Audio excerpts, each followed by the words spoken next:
کیا کائنات ویسی ہی ہے جیسی ہمیں نظر آتی ہے؟ کیا زمین ہر چیز کا مرکز ہے یا بس زمین ایک چھوٹا سا سیارہ ہے اور اس پر جو ہم بس رہے ہیں وہ بس عام سے مسافر ہیں؟ تو البرٹا نوکس صوفیہ مینسن کو یہ بتاتا ہے کہ یہ درست ہے کہ جب نشأت ثانیہ میں سائنسی دور کا آغاز ہوا تو اس وقت شروع میں نہ ان کے پاس کیلکولیٹر تھے، نہ ان کے پاس ایسے الیکٹرانک سکیلز یعنی الیکٹرانک پیمانے تھے، لیکن ان کے پاس ایک چیز تھی اور وہ تھی ریاضی، میتھمیٹکس۔ اس وقت جس چیز کی سب سے بڑھ کر ضرورت تھی وہ یہ تھی کہ جتنے بھی تصورات ہیں ان کو ریاضی کی اصطلاحات پر بالکل منطبق کیا جائے اور اس کو صحیح ریاضی کے طور پر بیان کیا جائے۔ جو ماپا یا تولا جا سکتا ہے اسے ماپو اور تولو، اور جو ماپا اور تولا نہیں جا سکتا اسے ماپ تول کے قابل بناؤ۔ تو یہ الفاظ 17ویں صدی کے مشہور سائنسدان گلیلیو کے ہیں۔ وہ کہتا تھا کہ فطرت کی جو کتاب لکھی گئی ہے نا وہ ریاضی میں لکھی گئی۔ نشأت ثانیہ کے تکنیکی انقلاب نے بہت سارے حیران کن پہلو ہمارے سامنے دکھائے، مثلا جیسے جہاں نئی مشینیں بن رہی تھیں اسی قدر جو لوگوں کی نوکریاں ہیں وہ ختم ہو رہی تھیں، جہاں نئی دوائیاں ایجاد ہو رہی تھیں اور اسی قدر نئی بیماریاں جو ہیں وہ سامنے آ رہی تھیں، جس طرح زراعت کی پیداوار بڑھ رہی تھی لیکن ماحول اسی طرح جو ہے وہ برباد ہو رہا تھا، جس طرح ریفریجریٹر، الیکٹرانک آلات جہاں سہولت بن رہے تھے اسی جگہ جو صنعتی فضلہ تھا وہ مزید بڑھ رہا تھا۔ تو اس صورتحال کے بعد جو ماحولیاتی سوچ بچار کرنے والے لوگ ہیں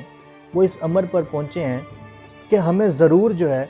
وہ فطرت میں اپنی جو کار فرمائیاں ہیں ان کو کافی حد تک بند کرنا پڑے گا۔ کہیں ایسا تو نہیں ہے کہ ہم نے فطرت میں ہی عمل دخل دینے سے ایسا کام شروع کر لیا ہے جس پر قابو پانا بہت مشکل ہے۔ لیکن اس وقت جو آپٹیمسٹ تھے، جسے اردو میں رجائیت پسند کہتے ہیں، وہ یہ کہتے تھے کہ ابھی جو ہمیں ٹیکنالوجی کے مشکلات آ رہی ہیں تو آپ اس کو ایسے سمجھیں جیسے بچہ اپنے پالنے میں، کیونکہ جب بچہ کا دانت نکلتے ہیں تو اس کو وقتی طور پر کچھ مشکلات کا سامنا ہوتا ہے۔ اسی طرح وہ یہ کہتا ہے کہ جب جیسے ہم مزید ترقی کرتے جائیں گے تو یہ مشکلات بھی ختم ہو جائیں گی۔ تو یہاں البرٹا نوکس سے صوفیہ مینسن یہ سوال کرتی ہے تو آپ کا ان دونوں نظریات کے بارے میں کیا خیال ہے؟ تو البرٹا نوکس بتاتا ہے کہ کسی حد تک ہمیں جو فطرت میں اپنا عمل دخل ہے وہ بند کرنا پڑے گا، لیکن کئی اور ایسے میدان ہیں جہاں پہ ہم اپنی ٹیکنالوجی کے ذریعے جو ہے وہ کامیابی حاصل کر سکتے ہیں۔ لیکن ان سب میں یہ بات یقینی ہے کہ قرون وسطیٰ کا جو دور ہے وہ چلا جا چکا ہے، وہ اب واپس نہیں آ سکتا، اور اس وقت کا جو انسان تھا وہ محض ایک تخلیق کے لیے نہیں رہ گیا، اور اب جو نشأت ثانیہ کے دور میں انسان اس سے بہت زیادہ اوپر اٹھ گیا ہے، یعنی اس نے فطرت میں عمل دخل دینا شروع کر دیا اور وہ چاہتا ہے کہ ہر کام فطرت میں بھی جو ہے وہ اس کی مرضی کے مطابق ہو۔ اور سچ پوچھو تو آج کل انسان چاند پر جا چکا ہے، اور قرون وسطیٰ میں حالانکہ کوئی انسان سوچ بھی نہیں سکتا تھا کہ ایسا کیسے ممکن ہو سکتا ہے۔ صوفیہ مینسن نے بھی اس بات سے اتفاق کیا اور اس نے کہا کہ ان سارے نظریات کو دیکھنے کے بعد دنیا کے بارے میں ہمارا ایک نیا نقطہ نظر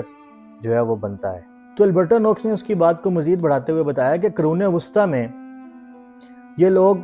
اکثر کئی راتیں اور کتنے سالوں سے لوگ آسمان کے نیچے رہتے تھے، آسمان کو دیکھتے تھے، چاند ستاروں کو دیکھتے تھے، لیکن کبھی کسی کے ذہن میں یہ سوال پیدا نہیں ہوا۔ وہ یہی سمجھتے رہے کہ زمین جو ہے وہ تمام چیزوں کا مرکز ہے اور سورج، چاند، ستارے، جتنی بھی چیزیں ہیں وہ سب زمین کے گرد گھومتی ہیں۔ لیکن 1543 میں ایک چھوٹی سی کتاب شائع ہوئی جس کا نام تھا آن دی ریولیوشنز آف دی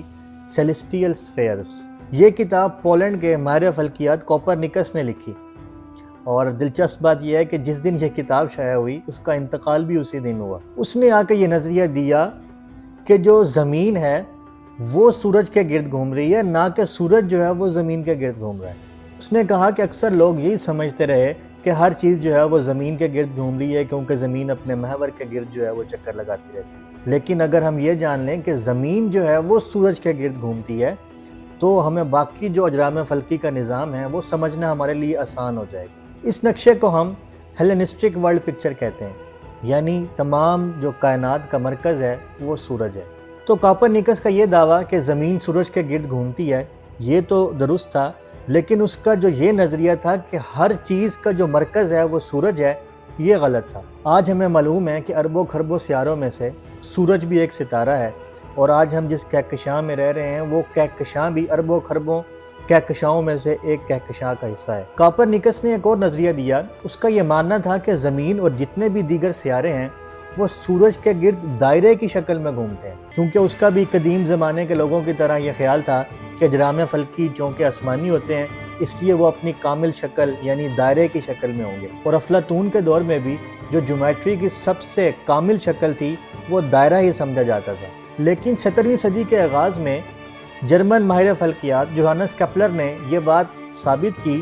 کہ زمین اور جتنے سیارے ہیں وہ سورج کے گرد دائرے کی شکل میں نہیں بلکہ ایک بیضوی شکل میں گھومتے ہیں۔ جب کوئی سیارہ سورج کے جتنا قریب ہوتا جائے گا اس کی رفتار اسی طرح بڑھتی جائے گی، اور جو سیارہ سورج سے دور ہوتا جائے گا اس کی رفتار اسی طرح کم ہوتی جائے گی۔ کیپلر سے پہلے کسی نے یہ نہیں سوچا کہ زمین بھی باقی سیاروں کی طرح صرف ایک سیارہ ہے، اس لیے اس نے بتایا کہ کائنات کے ہر حصے میں ایک ہی طرح کے طبعی یعنی فزیکل لاز جو ہیں وہ لاگو ہوتے ہیں۔ گیلیلیو جو کیپلر کا ہم عصر تھا، اس نے اجرام فلکی کا مشاہدہ کرنے کے لیے دوربین کا استعمال کیا۔ اس نے دیکھا کہ چاند کی سطح پر جو ہے وہ شکاف اور گڑھے پڑے ہوئے ہیں جو کہ تاروں کے ٹوٹنے یا آسمانی پتھروں کے گرنے سے اس پر یہ گڑھے بنے ہوئے ہیں۔ اس نے یہ بھی بتایا کہ چاند کی جو سطح ہے وہ زمین کی طرح وادیوں اور پہاڑوں پر مشتمل ہے۔ مزید اس نے یہ بھی واضح کیا کہ جو سیارہ ہے مشتری جوپیٹر، اس کے 4 چاند ہیں،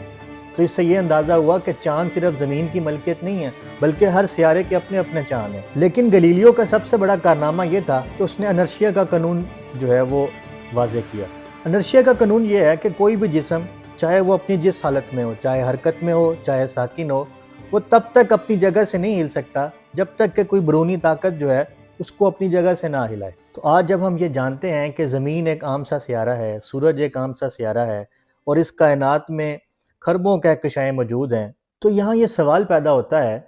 کہ اگر کائنات اتنی ہی وسیع ہے تو اس میں انسان کی اصل حیثیت کیا ہے؟ کیا ہم فطرت پر قابو پانے آئے ہیں یا ہم خود فطرت کے قوانین کے مطابق چل رہے ہیں؟ اور سب سے اہم سوال، کیا ہم دنیا کی حقیقت کو مکمل طور پر جان پائیں گے یا محض اس کی تلاش کا جو سلسلہ ہے وہ اسی طرح جاری رہے گا؟ تو دوستو ان سوالوں کے جواب ضرور دیجئے، تب تک اپنا خیال رکھیں۔ اللہ حافظ۔